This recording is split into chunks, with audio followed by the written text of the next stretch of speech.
Are we on yet? Welcome to Metron. Good morning. Buenos dias. Bonjour. I want to say happy birthday to Sharon. Don't ask the number. It's irrelevant. Today's her birthday. And it's Romanita's birthday today. She's celebrating elsewhere. But anybody else's birthday today? Happy birthday to you. And this is a leap year, isn't it? So when people are born on February 29th, how do they celebrate? Anyway, welcome those of you who are at home. Welcome to Metron. Glad that you're here. Y'all come on in. I'm assuming everybody knows everybody. So let's. I'm assuming nobody came last Sunday here. If you did, don't admit to it. But thank you to those of you that came out to Spirit and Truth. I'm sure we'll show you some pictures of it. I'm sure she must have some. But that turned out really good. But I'm glad to be back here with you guys.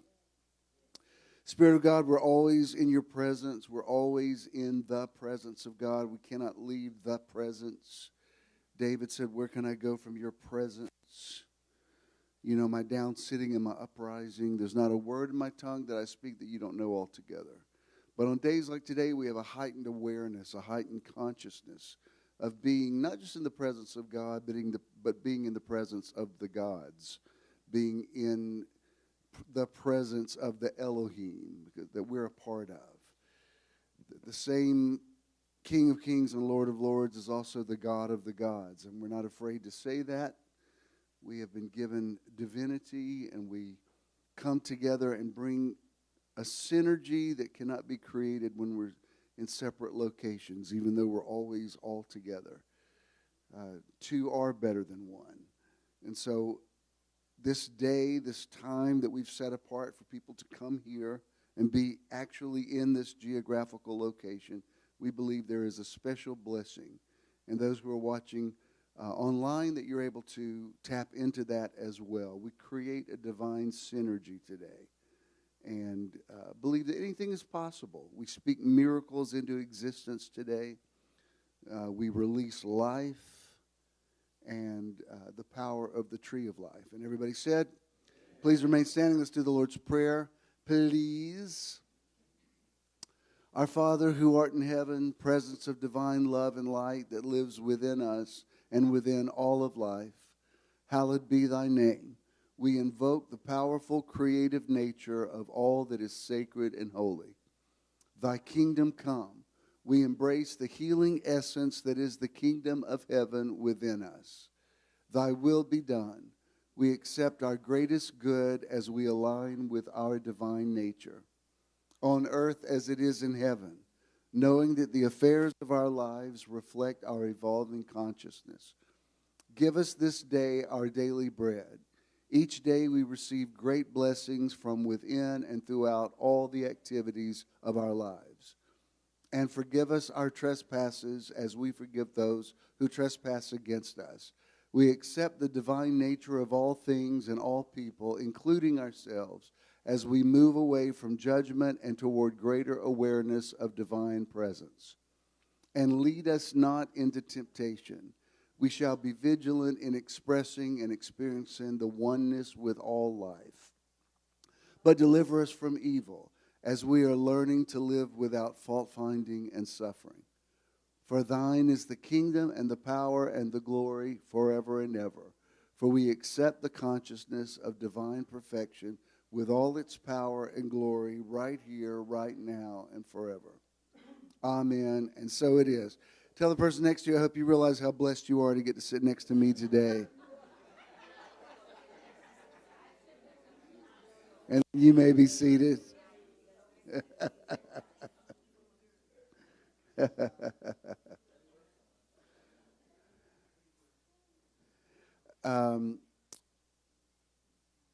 Thank you again to those of you that came out last week to Spirit and Truth. It turned out to be a really wonderful experience.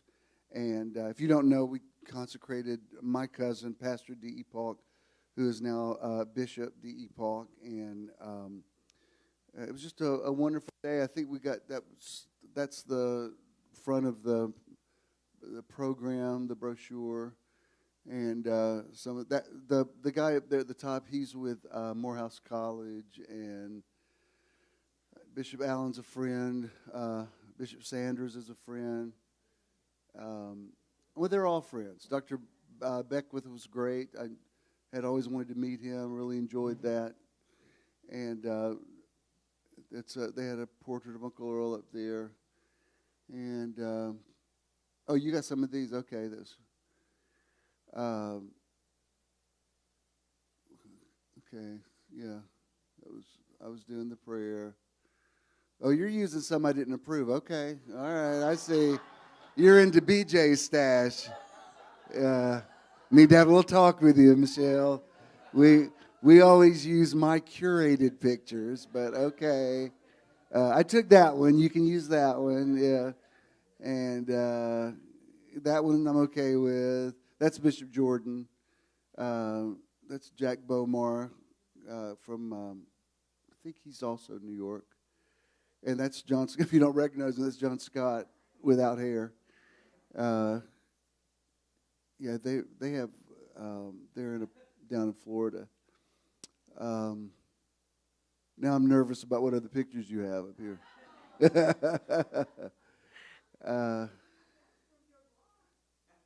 Not these, you didn't. But that's fine. That's Bishop Allen, good guy. Do you have the one that's when I'm praying and they're kneeling? That's that one. That's the shot I really like the best, and it kind of captures the whole essence. That's Micah and Esther, Brandy and Dee's kids, and they've raised some amazing kids. Anyway, it was a beautiful day, and they're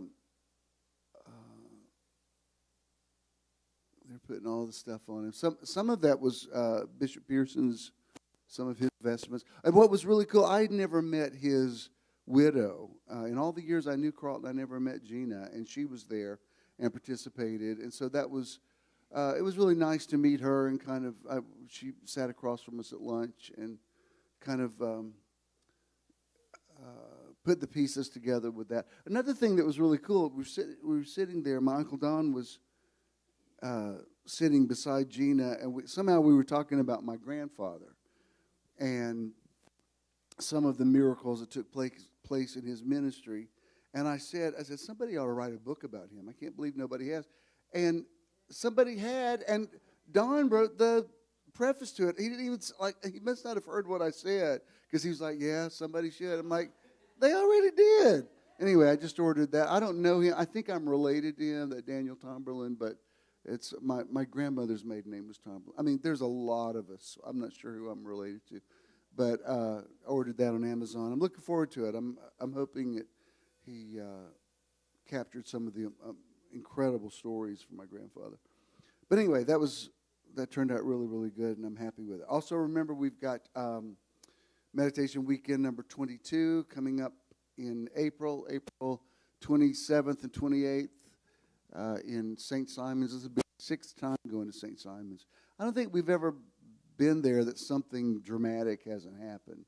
You know, double rainbows or blue moons or just amazing stuff that goes on there. So I'm expecting this one to be really good. Also this month, our outreach is United Way of Greater Atlanta. I forgot to say something about it a couple of weeks ago, but we're back to sowing into other ministries and organizations. I think most of the places we've sown into in 10 years have been secular, but they all are doing the work of the gospel. So, and I like to at least have a few of them in the year that have to do with children and Atlanta. So we got both in that. So it's good. Do y'all have any feedback from last week? Anything you wanted to say? I was telling Eddie before we got started, one of the bishops from New York was telling me, he said, I've been wanting to meet you for years. And I said, why? He said, my mentor introduced me to you years ago. I said, who was that? He said, it was Reverend Ike. I said, Reverend Ike? The Reverend Ike? Some of you don't remember Reverend Ike. But he actually was ahead of his time. I mean, he was a lot about Rolls Royces and Bentleys too. But considering the neighborhood he came from, I understand why he did that. But a lot of he said, oh yeah, he used to watch you every Sunday, and said that I had my theology right. I was like, okay, where's my Bentley? That's what, yeah. I don't want a Bentley. It seems like too much trouble. But anyway, that was really cool. And that was even years ago. Here's a little controversy. You said I should have some. When people asked me, how did you meet Minister Farrakhan? And he watched me on TV, and the guy that worked with him said, you should call that guy. And that's how we went and met him, and he was one of the most interesting characters I've ever met, and knew more of the New Testament than any minister I've ever known. Now, I would be with him in certain public settings, and he starts talking about blue-eyed devil, and I'm the only guy with blue eyes in the crowd, and everybody starts giving me the stink eye. I'm like, okay, I see your point, minister, but I think this might be my exit time. I'm feeling a little threatened here. But one of the coolest things that happened with him is he was a prostate cancer survivor, or is a prostate cancer survivor. So he would go around the country and do these marches to encourage men to get checked. And so they asked me to march with him, and Andrew Young marched with us. So I'm marching, but I'm the only white guy in 6,000 people, so I'm easy to spot. But we're marching through all of these historic neighborhoods, and I'm listening to Minister Farrakhan and Andrew Young reminisce. Like we walked by where Pascal's used to be. Pascal's is still open, but in the original place, that was sort of the de facto headquarters of the civil rights movement. That's where they would go and make all their plans. It was just such a historical moment to hear these two icons that I didn't realize knew each other that well. And they're saying, yeah, I remember so and so was shot over there, and I'm like, anybody shoot anybody today? But anyway, that was cool. Sometimes I forget, some of the very interesting people that I've been able to meet in my life. So it's a blessing. Eddie thinks I should stir up some controversy to get your falling. I said, I think I did already. You all ready for the word? See, now Shonda was ready. Now I'm not going to kick my leg up like Beck with it. Now I will say this: right before we, I don't think it was any illegal substance. I think it was like a B12 thing or something. But right before we walked in, he did something and took it out of like a packet thing. I think it was like an 5-hour energy thing. But I'm looking at him doing all these calisthenics on the stage. I'm thinking, I need to check into what he's taking, because I have no inclination to kick my leg up high. But I loved his whole energy, like the way he was. I was, I'll have what he's having.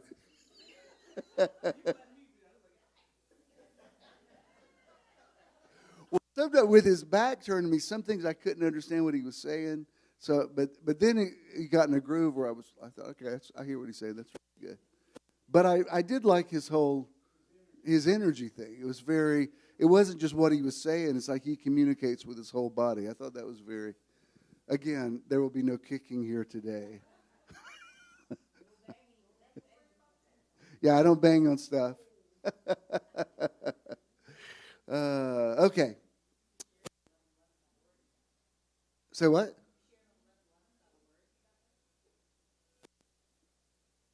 Okay. Oh, yeah. That was cool.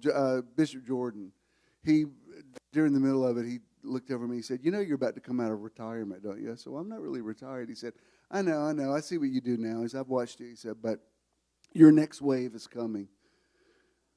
I thought, okay, there's another. So I said, all right. I didn't want to say I don't really have a vision for that, but I just said, well, be it done unto your servant according to your word. So whatever happens, if my gift makes room for me, so be it. I'll let y'all be the first to know. I'll take y'all with me wherever I'm going. Say what?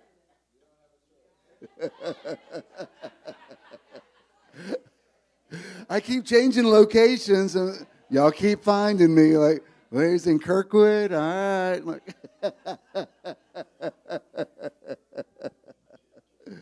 Okay, now I'm ready for the word. Are we ready for the podcast? All right. Welcome to the Metron Live podcast, coming to you live from Metron. Metron people, would you please give the podcast people a welcome? Welcome. We are in a series. This is part 3. The title is In the Garden, Rethinking Righteousness and Self-Actualizing for Success. It was interesting. I hadn't heard from Dr. Sheila in a little while, so I texted her this week and said, "Are you okay? I'm just checking on you." She said, "Yeah, I'm just in the garden self-actualizing." I thought, oh, okay.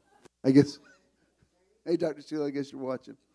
But let me explain to you again where I'm going with this. When I talk about in the garden, obviously the reference is the Garden of Eden, but I'm using it this month.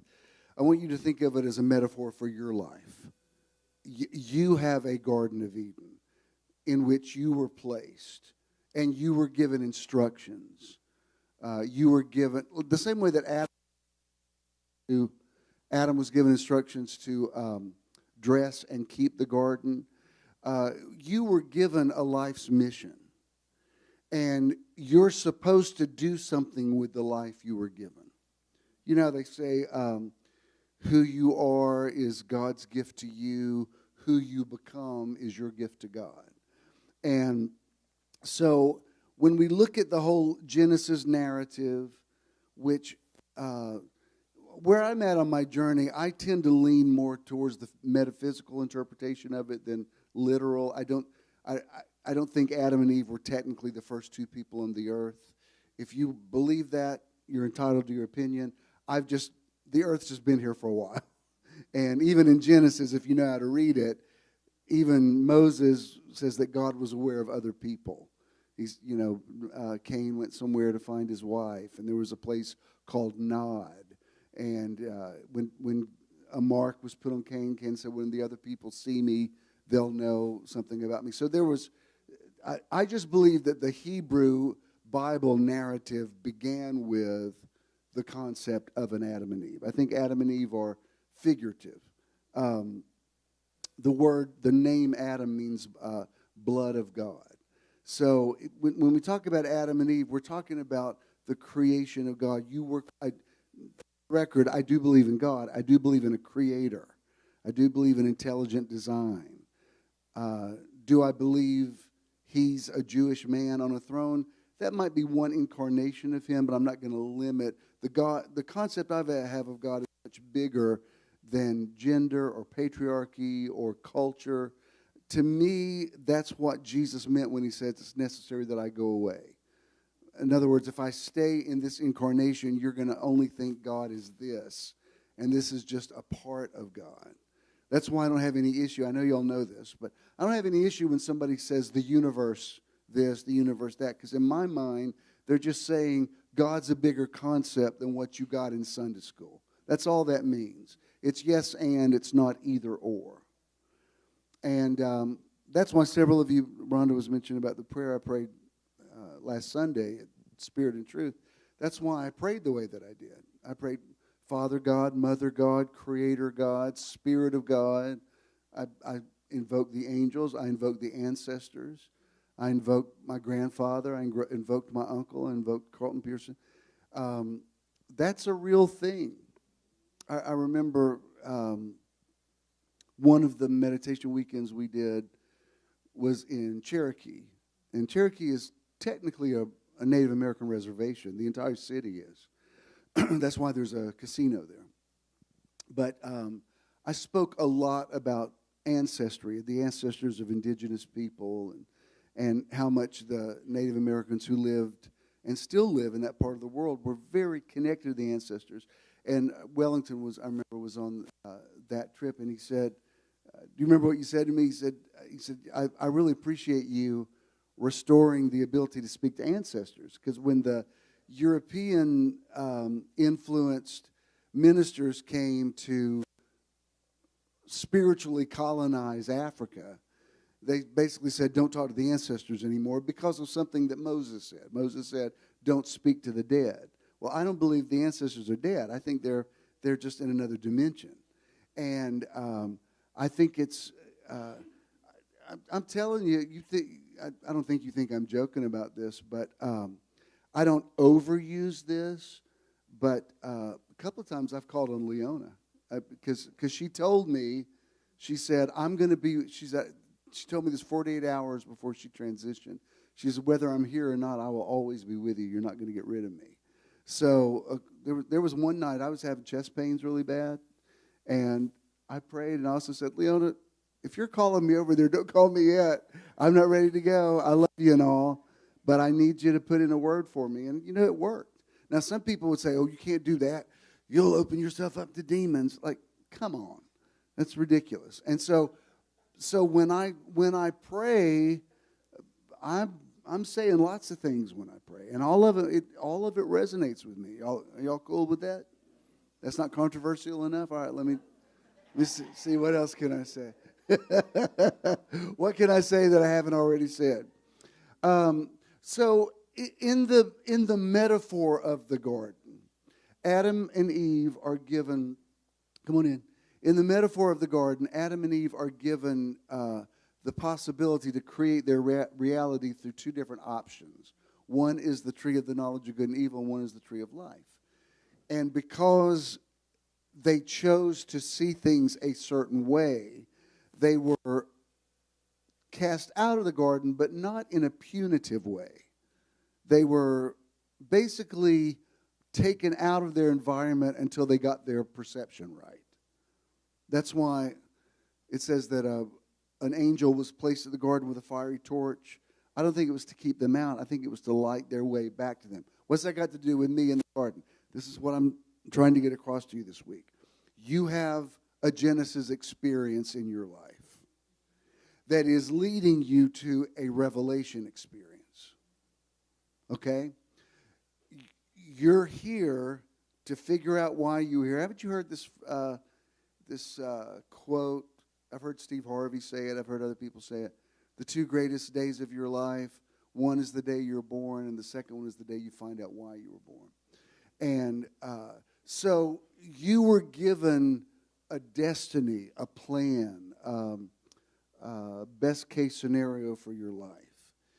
You may have gone through things in your life that caused you to create your reality through the tree of the knowledge of good and evil. And you have been on a journey trying to get back to seeing everything through the tree of life. You feel me? Like making peace with your destiny is seeing everything through the tree of life. It's not either or. It's not binary. It's yes and. It's what I mean when I say it's all good. When I say it's all good, that's code for I have perceived my entire journey. I have looked back over my 6 days of creation as the Creator did in the Genesis narrative, and I have said, it is good. I learned from things that I didn't do exactly right, but it all worked together to bring me to the place where I am now. Okay?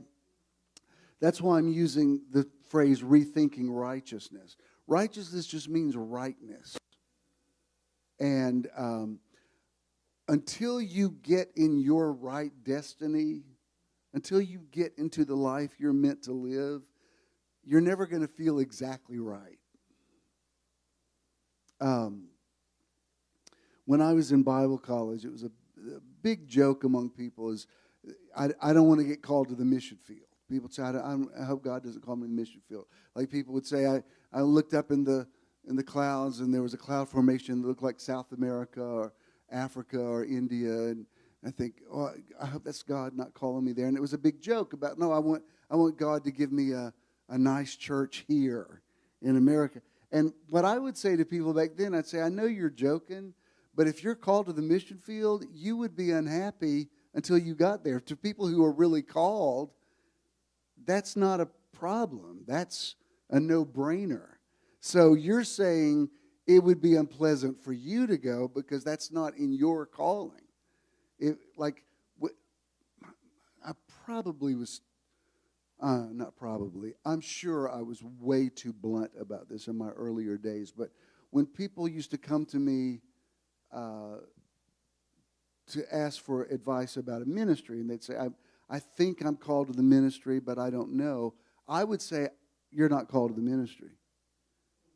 And they would say, they'd be surprised. And I'd say, if you were called, you wouldn't even have a doubt about it. You would be like, I have to do this. I don't even want to do it. I have to do it. I'm apprehended of the Lord. I said, the very fact that you're saying, I don't know if I am or not, I would say, you're probably not, at least not as a full-time vocation. Everybody's called to the ministry in some dimension to be salt and light. But to say that's what you're going to do for your life's work, you have to be, there has to be something that happens in you where you just know that there's no way you can't do it, okay? And then the whole thing about self-actualizing is understanding that Jesus set the example, Jesus embraced his destiny to show you how to do it.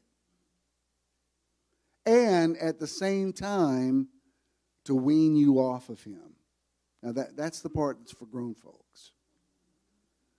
Because when he says, I'm going to go away, and in the next breath he says, and you're going to do greater works than me. See, people that can't even get comfortable enough to say they're co-laborers with God, or that they're co-creators, or that they're joint heirs. I think, how are you going to deal with greater works? Because he basically said, I'm going to get out of here so that you can become me. That's really what he was saying. That's why Christianity is there's something so intrinsically wrong with it, because that's not what Jesus came to do. He didn't come to start a religion. All right? I know y'all know this, but I have to give this context, these disclaimers for this. All right. So let me show you this verse again. I've used it a couple times already. This is Ecclesiastes 7:29 in the Wycliffe Bible, ancient text. He says, I found this only, that God made a man rightful, that God made man right, and then he meddled himself with questions without number. I found only this, that God made a person upright or clear-headed, but then he mixed himself up with too many questions. This is very different. This writer's father was David, who said, in sin my mother conceived me. Here he's saying, man was created upright, but he allowed himself, or she allowed herself, to second guess his or her divinity. Anything that made you think less of yourself, made you doubt yourself, affected your self-esteem. Can I just say, self-esteem is a holy thing? It is unholy to think badly of yourself. It is blasphemy to speak badly of yourself. I didn't even mention this to you, but I did something. I don't even remember. We were going to meet a friend of Ken's for dinner. I did something. I dropped something or something. And before I thought, I said, you idiot. I said it to myself. And just it's like I had said something horrible. I mean, I really had to repent of it. Like, I can't believe I just said that to myself. Because have you ever just done that where you see something so like, why did I do that? And it's evaporated from my mind. Do you remember what it was? We were walking to the elevator, and I know what it was. I put some garbage in the can before I put a bag in it. So I was doing the thing where you are trying to empty the contents into the bag. I threw some stuff in there before I put a bag in there. And I didn't put the thing right. I was just in a hurry, and I just spilled garbage everywhere. And before I thought, I was like, you idiot. And I thought, man, and I know better than that. Like if somebody who, like me, who knows better than that, Can you imagine what people who don't have revelation, can you imagine what they're saying to themselves on a regular basis? I mean, that was just a minor thing. It was just some garbage on the floor. That was no big deal. But I thought it's so interesting. It's why you have to stay on top of it. Because if you don't, you'll start remembering voices. The serpent will creep into you and cause you to doubt yourself. And so that's what I'm talking about this week. The self-actualizing is coming out of the garden and going back to the garden. Because when you read the book of Revelation, if you're going to read the Bible in its context, the promise is not streets of gold, it's the tree of life. You read the end of the Bible, it says they were all given access to the tree of life. That's where we started. That's where we're supposed to end up. You're supposed to be going toward the tree of life. All right. So it says he mixed them up with too many questions. The next thing I want to show you is the number one question. This is Genesis chapter 3, verse 11 through 13 in the voice. And the way the voice does it, they break it up into like a script. God says, "Who told you that you are naked? Have you eaten from the tree in the center of the garden, the very one I commanded you not to eat from?" Adam, pointing at the woman, "It was she, the woman you gave me as a companion, put the fruit in my hands and I ate it." God to the woman, "What have you done?" Eve, "It was the serpent. He tricked me and I ate." Now, you know what? This is what's interesting about this story. You know, if you grew up in Sunday school hearing the story, you're so familiar with it, you don't even really listen to it. You know what I mean? You're anticipating, oh, I know this. Everybody knows this story. What's really odd to me about it is if you had never heard this story and somebody told you the whole idea of an Adam and Eve transgressing and needing a Savior, basic Christianity 101. If you said, what exactly did they do? What was so bad that they did? They ate a piece of fruit. No, really, what did they do? That was the thing that infuriated God? They ate a piece of fruit? Well, he told them not to. I know, but have you ever told your kids to do something or not to do something and they did it? They did it almost automatically. You didn't send them to hell, right? You didn't say, "That's it, you're cut off, you're out of the will." No, that's just normal life with parents and children. So if you, just the very logic of this story, if you read it in a legalistic, technical way, it's a very flawed story. And then you say, well, God was so infuriated, he put a curse on him. What was the curse? Well, he said, women were going to have labor pains. That's it? Yeah, so it's going to hurt to have a baby. Well, anybody that knows how babies are born can kind of figure out that's kind of just, that's just physics. I mean, if you,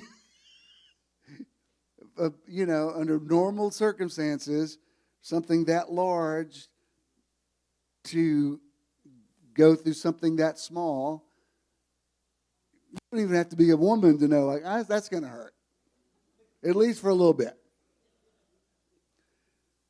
But it's a natural part of life. Everybody, I mean, those of you women that gave birth here, it didn't end your life.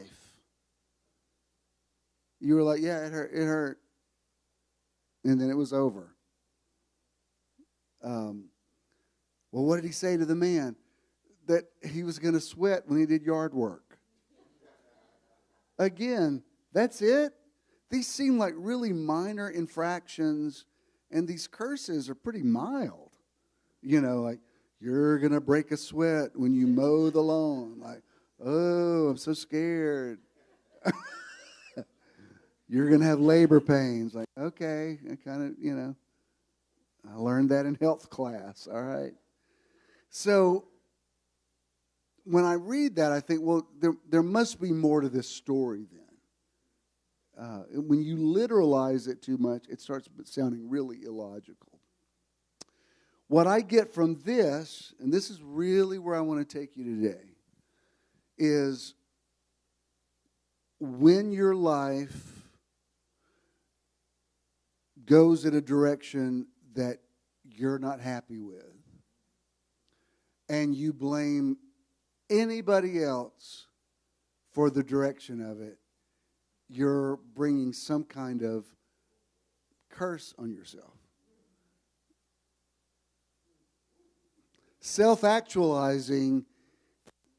If Adam were self-actualized and the Creator says, "Where are you?" Adam would have said, "Hey, I just need to tell you something. You told me not to eat of that tree, and I did.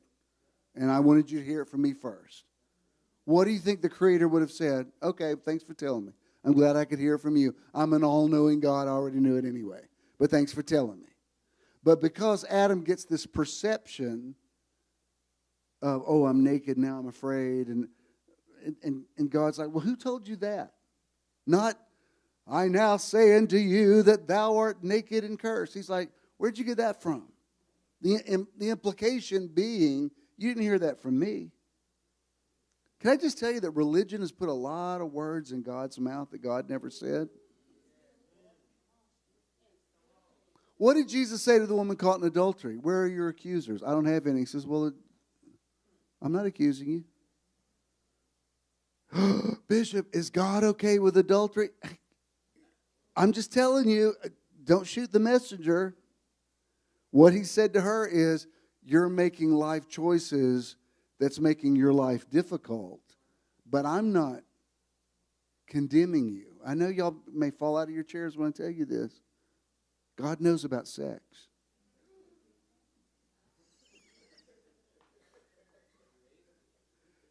Because he created it.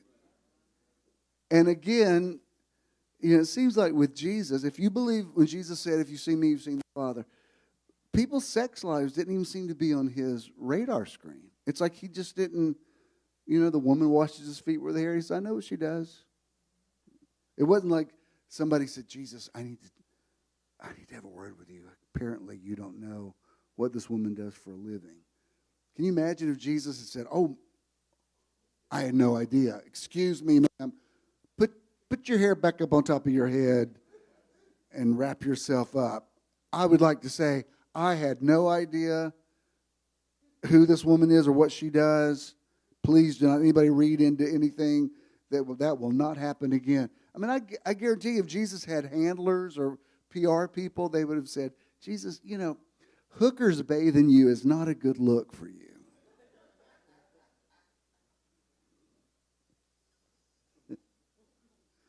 And Jesus says, "Yeah, I'm familiar with the concept. I know what she does. Her sins are forgiven because she loved much." Yeah, we know. That's what we're telling you. She loves much for a living. That's the problem. And you know what Jesus was saying? I think y'all are mature enough to hear this, but he was saying, this is what this woman knows how to do. She's being true to herself. She's not having sex with Jesus, but she's being tactile and intimate with a man in a way that a lot of women wouldn't have been. And what he's saying is for her, this is her truth. This is her worshiping me in spirit and in truth. This isn't somebody pretending to be a good girl, because she already knows, y'all already know who she is anyway. She's probably slept with half of you in here anyway. Y'all already know. I mean, when they brought the woman caught in adultery, Jesus starts writing on the ground, and it says, well, we don't know what he was writing. People have conjectured about it forever. But it very well could have been he was writing names down. Like, really? You're gonna stone her with stones? Like last night, Motel 6. I don't know that's what he was saying, but whatever it was, it thinned the crowd. And then, of course, when the centurion comes to Jesus, the word he uses clearly has a connotation to it. And the man says, "I'm not, because of the nature of my relationship with this man, I'm not worthy that you come under my roof." And Jesus says, "I'll come heal him." And then says, it's the greatest faith I've found in all of Israel. To the pure in heart, all things are pure. So if Adam had just told the truth about himself. I mean, again, the woman caught in adultery, Jesus, what was he so thrilled about with her?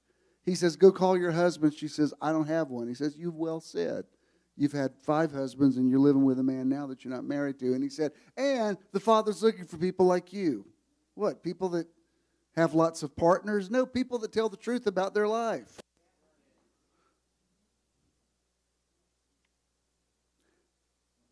God hates a lie. Because the universe is supposed to be built on the concept of truth. Everything's about the truth. Everything's about transparency.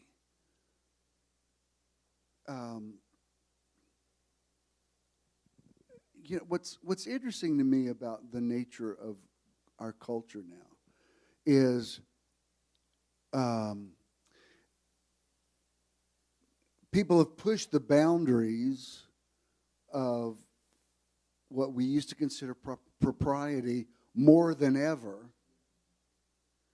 And at the same time, people are more scandalized by other people's behavior than ever. Doesn't that seem like a contradiction? Like, wouldn't you think people, running around naked and doing pornography and all this kind of stuff, wouldn't you think culture would have gotten more like, yeah, we're cool with that? No, the cancel culture's bigger now than it's ever been. It's just an odd thing where everybody's doing something and nobody's telling the truth about it. I'm not saying everybody is, but I'm just saying, he says God is a spirit and they that worship him must worship them. He could have just as easily said, worship them in authenticity. Anytime, and I want to take it out of the sex vibe, but anytime you put on airs to be something that you're not, there's something wrong. It's just so wrong about that. Just so wrong about that. Last night, the gentleman we had dinner with, he wasn't Ken's boss. He was sort of, it's hard to explain, but he was sort of like he was. And we've maintained a friendship with him and his wife. And when we're in New York, we go see them. And he's down here for a golf tournament and called us and said, do y'all want to have dinner? And it was just like next door to us. So we walked over there. And this is a really highly accomplished man. And he works for this company that designs this super high-tech workout equipment. And their headquarters is in Italy. And he's telling us all, I'm asking him all this stuff because I'm genuinely interested. How did this guy design this? I mean, this is like the top line, state of the art, what like professional ball players use this. I mean, I wouldn't even have time to explain to you all that this equipment does. It's so futuristic. It's like as he was explaining to me, I thought, I can't even believe this even exists. Like, he was telling me, he said, like for you, if you did a bench press, there's a computer that will change the weight as you go from here to here and will evaluate everything about your body and can tell what's going on. He said, and that code you could work in any of our places around the world. You can just log in your equipment. And it sounds so futuristic. It's crazy. And he's in the conversation. He said, nobody ever asks me questions like this. Because I was asking, how did you get from where Ken works to this? But he used to work for a hotel chain, and some of like the Waldorf Astoria, some of these places would put in this kind of equipment. That's how they knew him. And as we were talking, he said, your questions are really insightful. I said, no, I'm genuinely interested. Like, this is amazing. In talking about, let me tell you, there's a lot of money in the world. There's a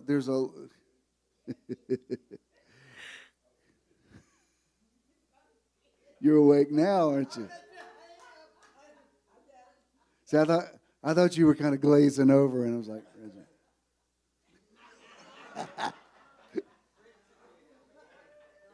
Say what?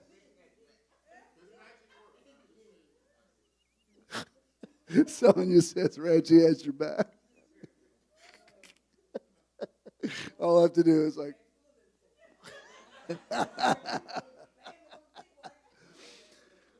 All right. Anyway, but my point, and we were talking about, I said,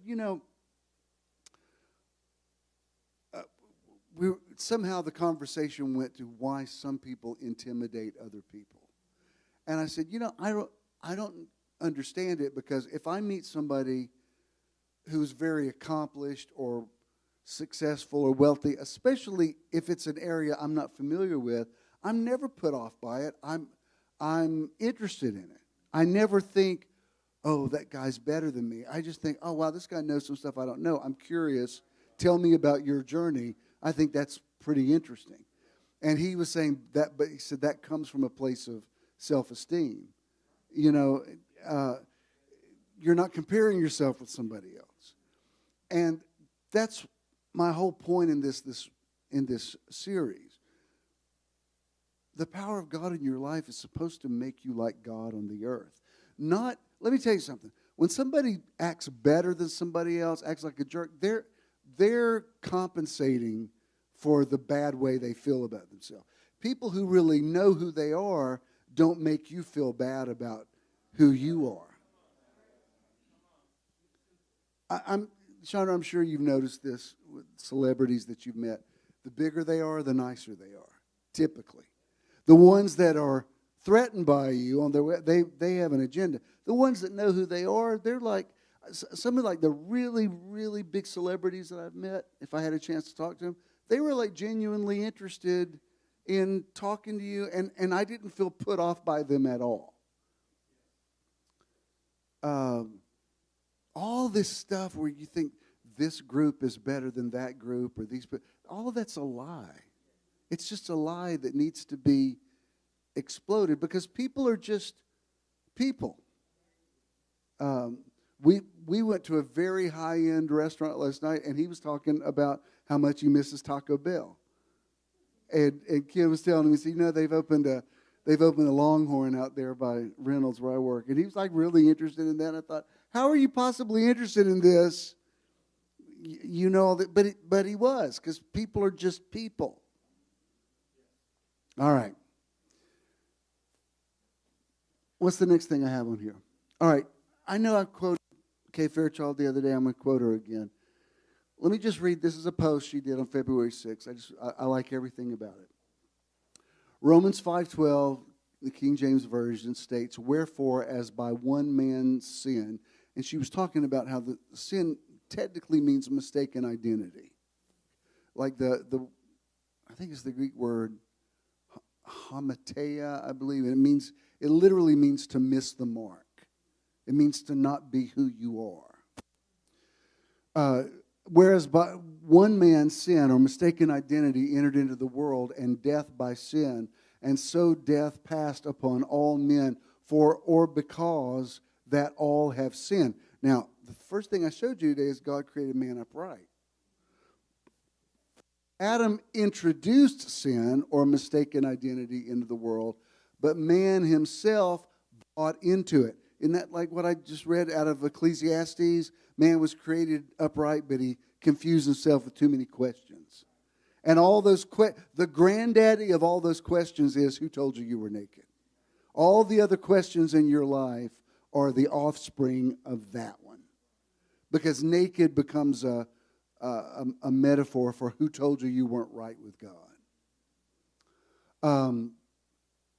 Man himself bought into it through his religious programming, which then negatively affected him in his awareness. As Colossians 1:21 states, we were alienated and enemies of God by wicked work or toil or sweat of religiosity in our minds or heart awareness. The Mirror Bible states one person opened the door to sin or mistaken identity. Sin introduced death. Both sin and death had a global impact. No one escaped its tyranny. We were brought here upright, but because we were told otherwise by religious teachings, we embraced the lie. we did this on our own because of immaturity. Adam's sin did not automatically pass down unto us. I think this is super important. Because if you have this theology that says, well, I was just born in sin and that's my nature and I can't help it, that it's making every decision you make, it's skewed by that. It's colored by that. Didn't you ever think, like, that doesn't even seem fair? Why is that my problem? What kind of love would allow us to suffer the consequences of what someone else did? Adam only introduced sin into the world, and we embraced it hook, line, and sinker through what religion taught us. Ezekiel had it right when he told the people to no longer say this proverb, the fathers ate sour grapes and it set the children's teeth on edge. What he's referring to, it's the 18th chapter of Ezekiel, and it's where he talks about generational curses, and he says, no longer will you say in this, no longer will you use this proverb, the fathers have eaten sour grapes, the children set on, teeth are set on edge. He's basically saying every generation is responsible for itself. Stop thinking you inherited nonsense from your family and from your culture, but you're an individual. What was he saying? He was showing then that you do not automatically inherit what somebody else has negatively done. Then Ezekiel told them further what to say, which was the soul himself that embraces sin or mistaken identity, he shall die or embrace death. My emphasis added is what she added. Therefore, just because Adam introduced sin and death into the world, we did not have to buy into it since we were originally given dominion. However, we did embrace it because of religious concepts. We were in Christ long before Adam ever fell in his awareness of who he was. Which will we believe? Now, of course, when we embraced the lie, we did the same thing Adam did by forgetting who we were from before the foundation of the world. But being in Adam was never automatically our plight. We put ourselves in a place of mistaken identity through the lies we embraced in religiosity, and we did that due to our immaturity. However, now a people are remembering. Psalm 22:7 states, all the ends of the world shall remember who they have always been and are, and turn unto the Lord, and all the kindreds of the nations shall worship before thee. That's why I'm always saying to you, I'm not telling you anything you don't already know. If I'm a facilitator to help you overcome spiritual amnesia.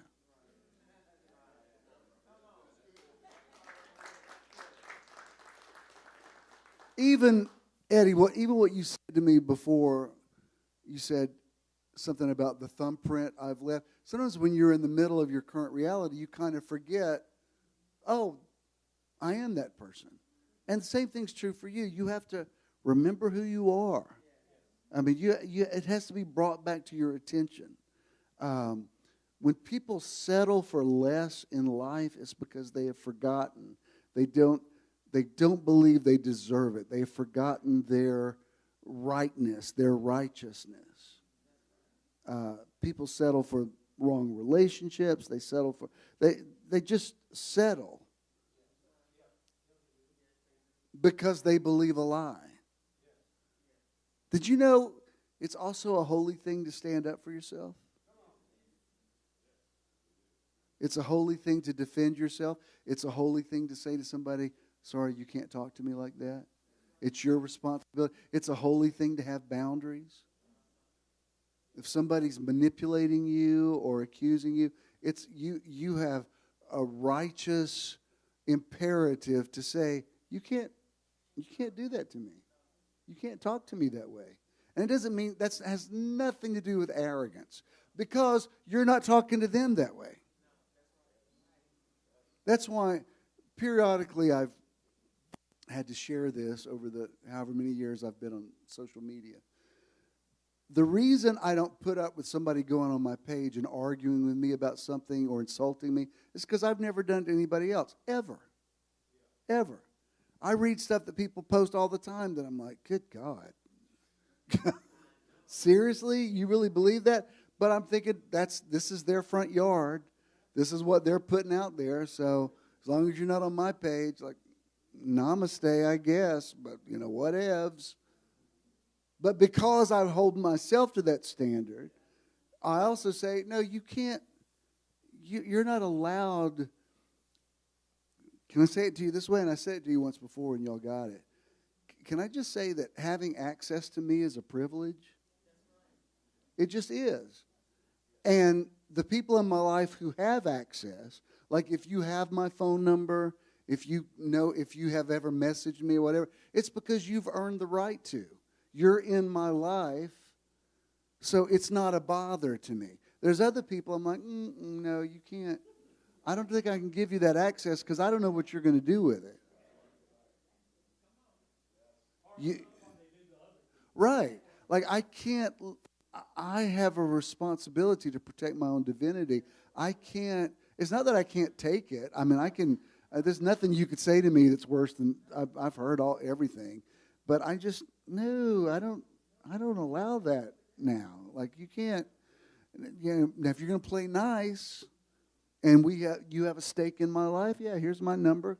Call me, whatever. Like some of you have texted me late at night. I've never said, how dare you? I'm like, no, it's like, it's fine. No, you don't exploit it. You don't give out my number to people. And I'm not that private a person. I mean, I do live my life very openly, and I'm not afraid to do that. But it also means we have some standards here. And if you're going to be in my world, there's a way you're going to have to talk to me because I've talked to you that way. I'm not saying just because I'm a minister, touch not my anointed. I think you're God's anointed too. I don't want to touch you either.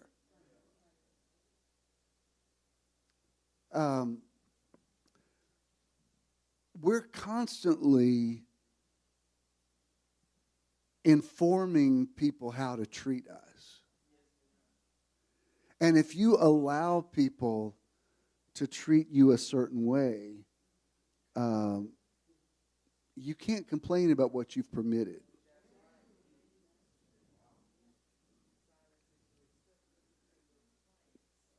I remember, I'm sure I've referred to it before, but I remember this is when Coretta Scott King was still on this side, and something had gone on in the press. Something had been said about her, and her daughter Bernice, Elder Bernice King, she got up and was being very passionate about her mother. I just want to say, she was introducing her mother, and she said, you better leave my mama alone. She was just like, sounds kind of stuff. Well, Coretta, she was always so poised and everything. She finally gets up to speak, and you think she's going to commend her daughter for cussing everybody out, and she goes, thank you, Bernice. I am perfectly capable of taking care of myself. I was like, ooh, snap. She told you.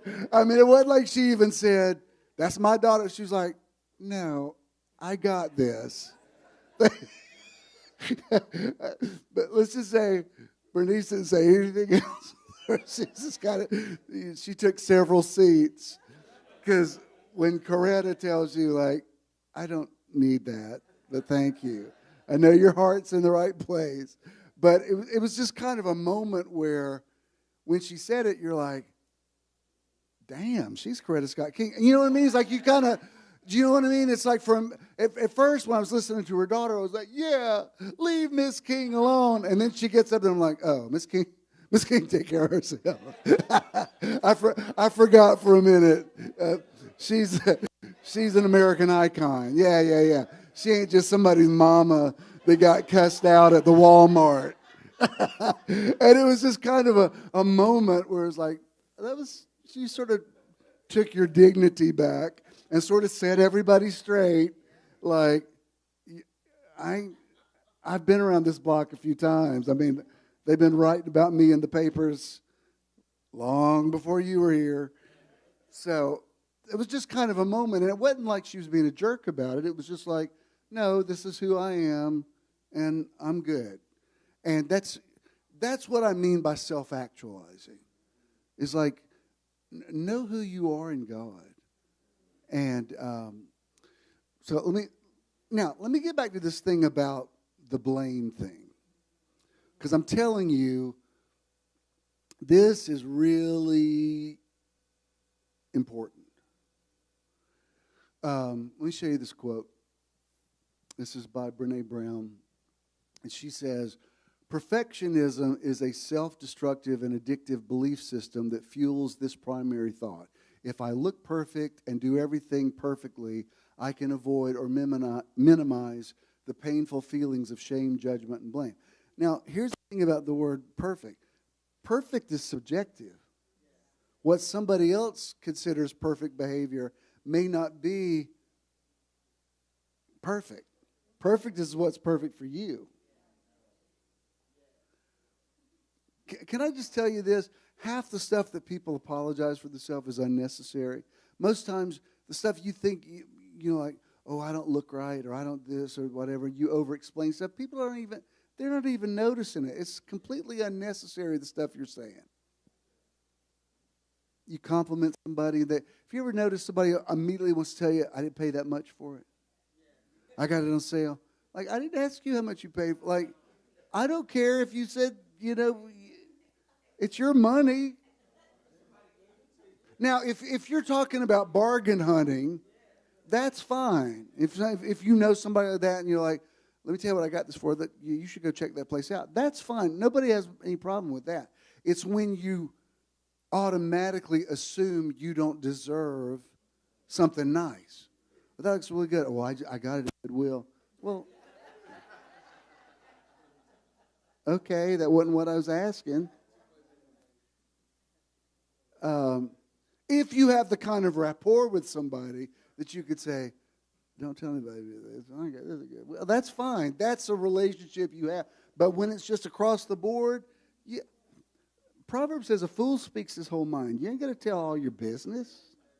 Jesus said, don't let your left hand know what your right hand's doing. People, listen, there's a difference between transparency and being true to your authentic self and degrading yourself. Those are two different things. If I want to get a good deal for something, that's fine. If I want to save money, that's great. It's not stemming from a place of me thinking I don't deserve it.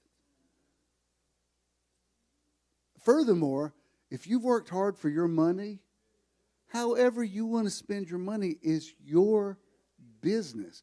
Nobody has any right to weigh in on why are you spending that money on that? Is it your money? No. Well, then why do you have an opinion? But haven't you noticed how people are so opinionated about, I can't believe you spend that kind of money? Well, was I asking you for any of it? No, but I just felt like my opinion was important. Well, it's not.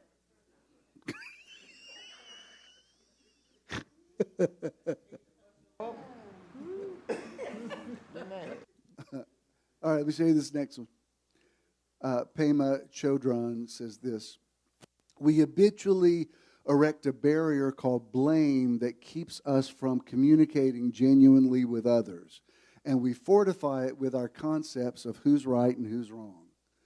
We do that with the people who are closest to us, and we do it with political systems, with all kinds of things that we don't like about our associates or our society. It is a very common, ancient, well-perfected device for trying to feel better. Blame others. Blaming is a way to protect your heart, trying to protect what is soft and open and tender in yourself. Rather than own that pain, we scramble to find some comfortable ground. Now, when we talk about the garden, just the instinct that these characters have, Adam immediately says, he does a double blame.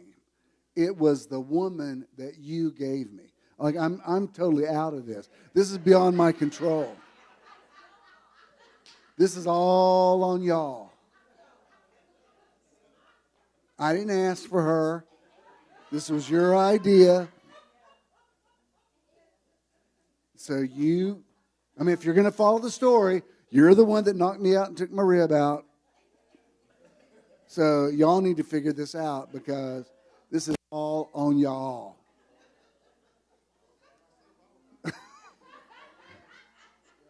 And then he looks at the woman and she immediately says it was the serpent.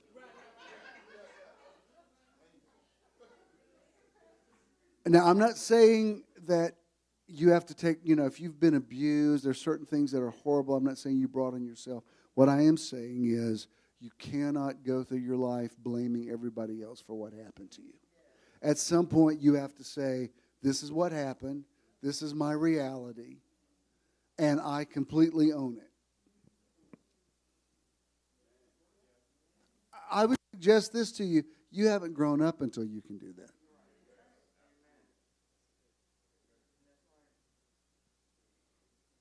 Sometimes if I'm on YouTube or on America's Funniest Home Videos, I've noticed you see they'll do those that show kids lying about eating the cookies or something. You'll say, "Did you eat that cookie?" And the kids got cookies all over them. They're like, "No." But there's other ones they show of people's dogs, and it's amazing how these dogs can show shame. There's one even that a guy was yelling at his two dogs for they had messed up the kitchen or something, and one of the dogs actually put his paw on the other one, like. And I thought it's such a natural instinct to blame somebody else. And until you can deal with the blame thing, you're still scrambling around the garden trying to hide your nakedness. Nakedness is a metaphor for who you are. You can't, you can dress things up, you can put makeup on, but naked is naked.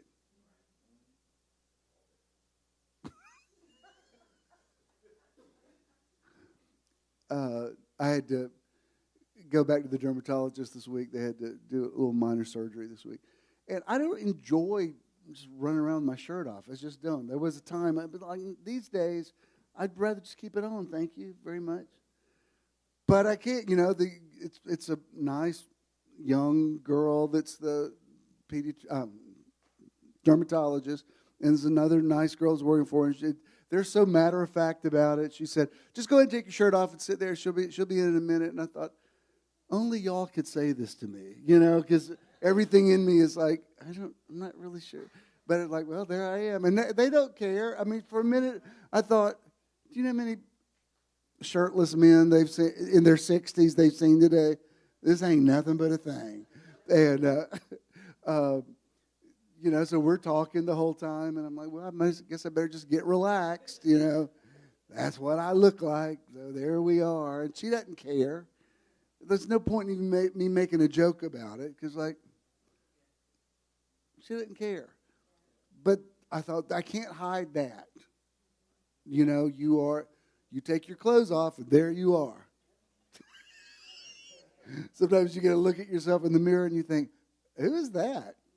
Oh, that's my current incarnation. That's what I look like now. Okay, then. And if that doesn't do it, let somebody catch you in a random picture. He sent us to me first, but there's certain angles you're like, oh my God, I'm never eating again.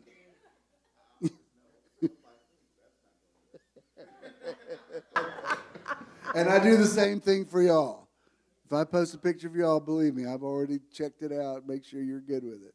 If it was iffy, I would run it by you first. But naked just means I don't have to blame anybody. The things maybe I don't like about kind of where my physicality is right now, it's totally on me. The whole reason I'm going to the dermatologist right now, and she's doing her little surgery thing, I said, and they say, I think I said this last time, but you could say something to your younger self, what would you say? I would tell that guy laying on the beach and not wearing sunblock, like, you probably need to stop getting sunburned. It's not so cute. You don't need to go lay in that tanning bed. Like, it was. But I have to own it. Nobody said to me, you better get a tan or don't come back. You know, like that was on me. So I think, well, okay then. I guess we're going to have to remove a couple of things that I probably wouldn't have had to otherwise. And it's actually very liberating to say, that's on me.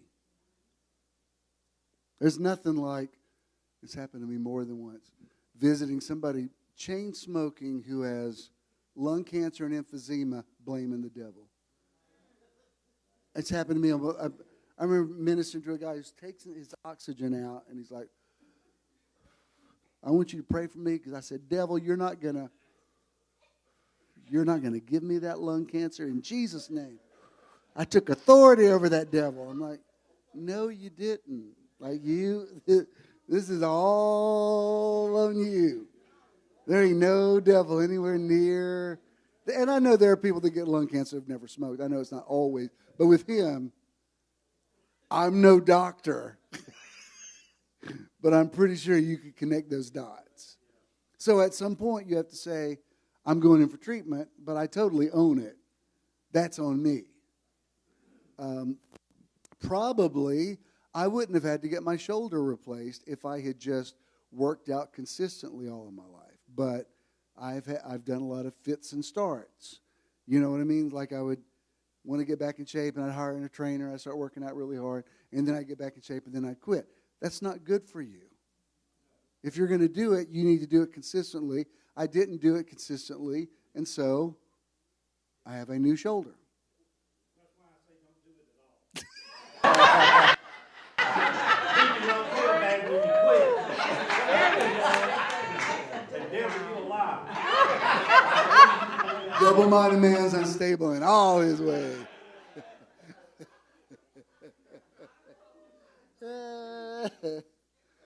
Y'all, help me, Jesus. All right, let me say this next one. This is a Wayne Dyer quote. It says, if you blame others for something that happens in your life, then you must wait until they change in order to get better.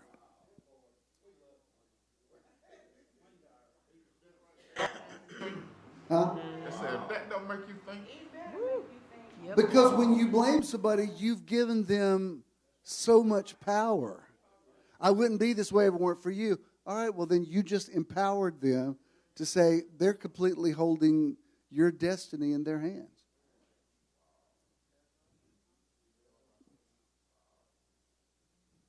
Just let that soak in for a minute, because we've all done it.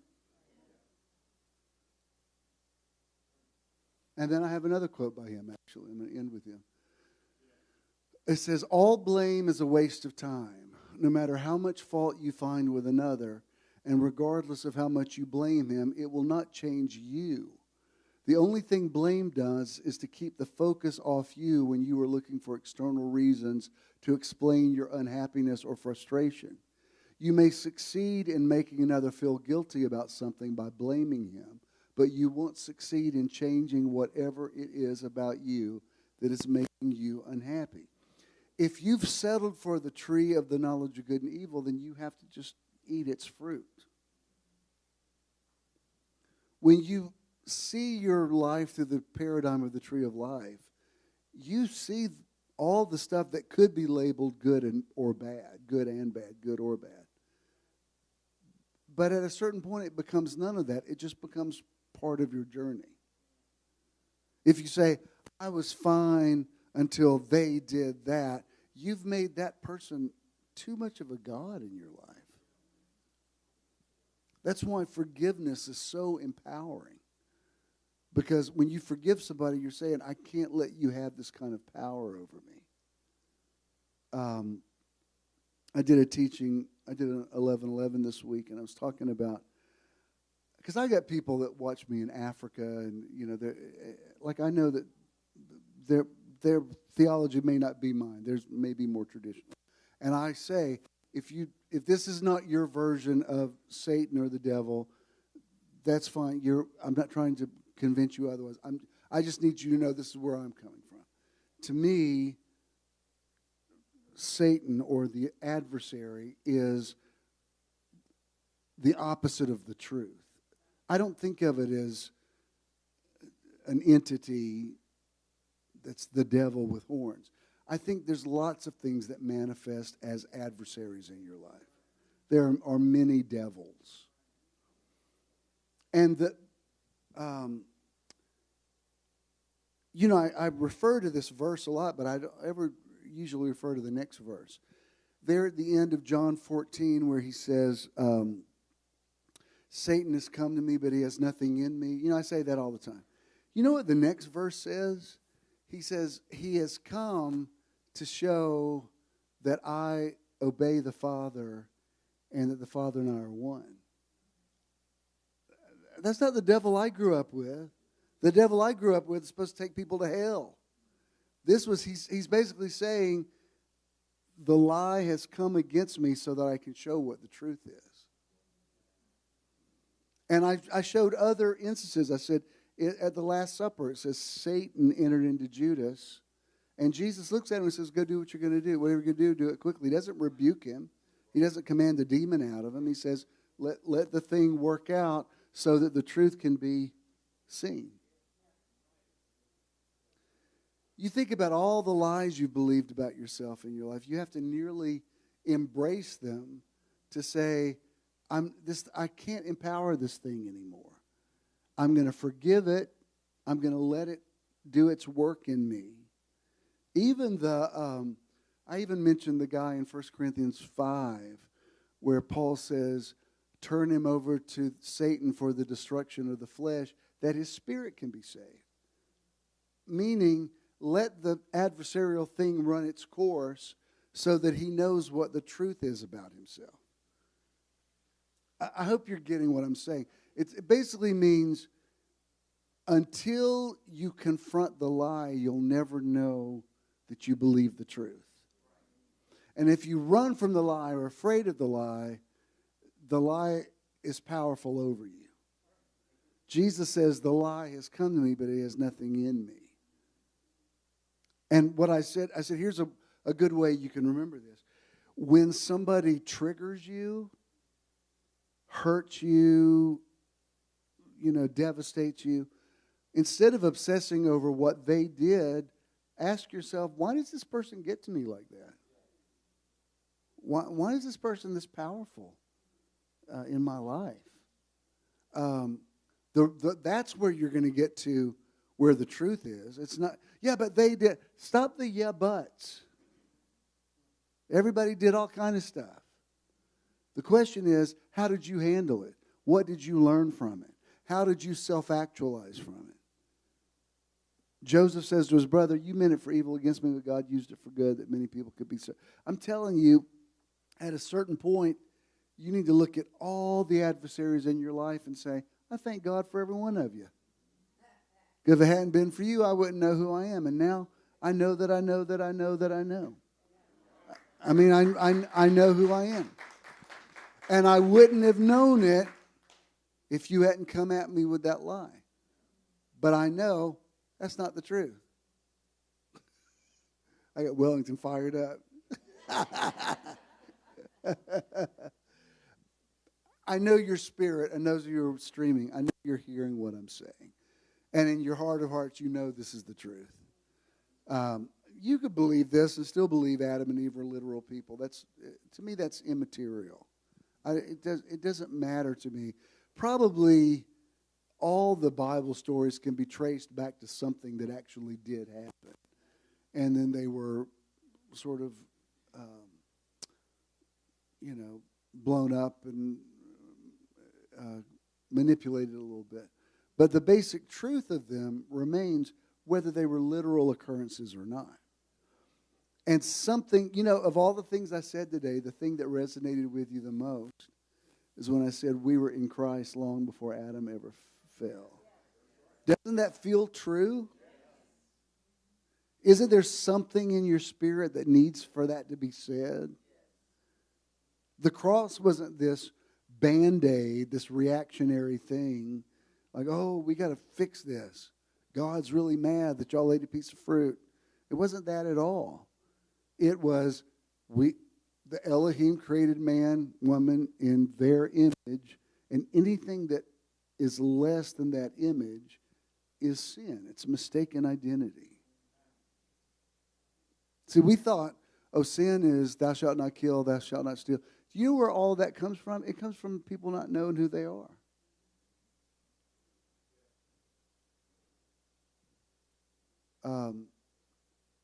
Why is there more crime in some neighborhoods than others? Because there's more desperation in some neighborhoods than others. Some neighborhoods you think, well, they never have any crime here because those people in that neighborhood, they have everything. They don't need to steal anything. Do you understand what I'm saying? It's like it becomes what we labeled as sin is reactionary to people just not knowing who they are. That's why I say self-esteem is a holy thing. Knowing who you are is a holy thing. Believing on what you do is a holy thing. I even noticed it last week because I haven't been, just being in Dee's office beforehand with all the other bishops, and I hadn't been in that environment in a long time, and I was amazed at how relaxed it all was. Like I could tell all those guys in there, they're seasoned, they know who they are. There was nothing passive aggressive. There's like, you could tell like some of them I knew, some of them I didn't know. Everybody was genuinely happy to see each other. Nobody was asking somebody for a meeting. Nobody was being opportunistic. Even Beckwith, I met him, but he and I didn't, we didn't become good buds, and I was fine with that. It's like, no, I met him, it's cool, and I don't need to, I don't need to do any more than that. I met him, you're good, we took a picture together, and it's good. There was a time I would be thinking, I should give this guy my information. Do you understand what I'm saying? Like, he should know who I am. And I don't, Right. And I don't feel that now at all. I was like, I'm happy to see everybody. This is good. This is nice. I don't know that I would do this for anybody but my cousin. Got to put this robe on, get it altered before. I mean, that robe was from 26 years ago. You feel me? But I was happy. I was happy to be included. And here's the amazing thing: I would have been fine if I hadn't been. That's the 10 years ago, Jim, that would have hurt you bad. totally. And so now I'm like, oh, you're going to include me? Yeah, this is great. And I ended up being the one who prayed the consecration prayer. I mean, it was kind of, it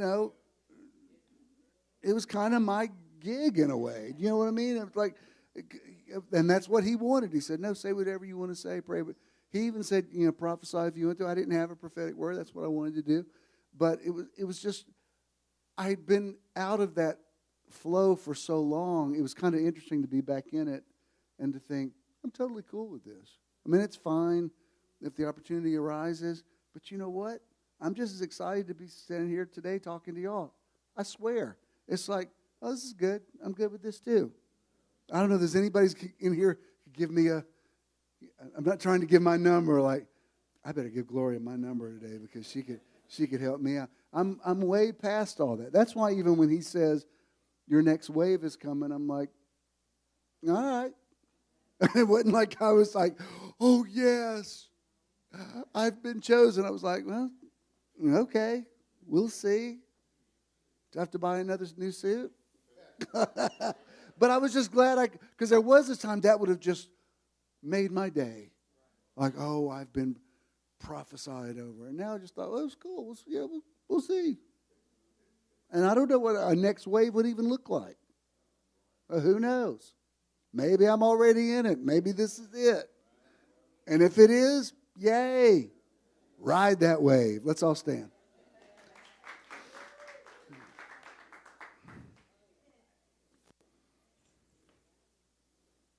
Y'all get anything out of this? Yes. Yes. Y'all know I love y'all. And I appreciate you and I honor you. And I never take one of these days for granted. I mean, I don't. Every time we're together, it's special. Every day is special. I think I could say this for all of you too. Don't you find yourself becoming more grateful? I'm much less likely to take things for granted now. You would think it would be the other way around. After you've been around and seen a lot of stuff, you're like, yeah, whatever. But I'm just the opposite now. I'm like, well, I actually appreciate things more. I'm actually more grateful. I think I know how to appreciate things even more.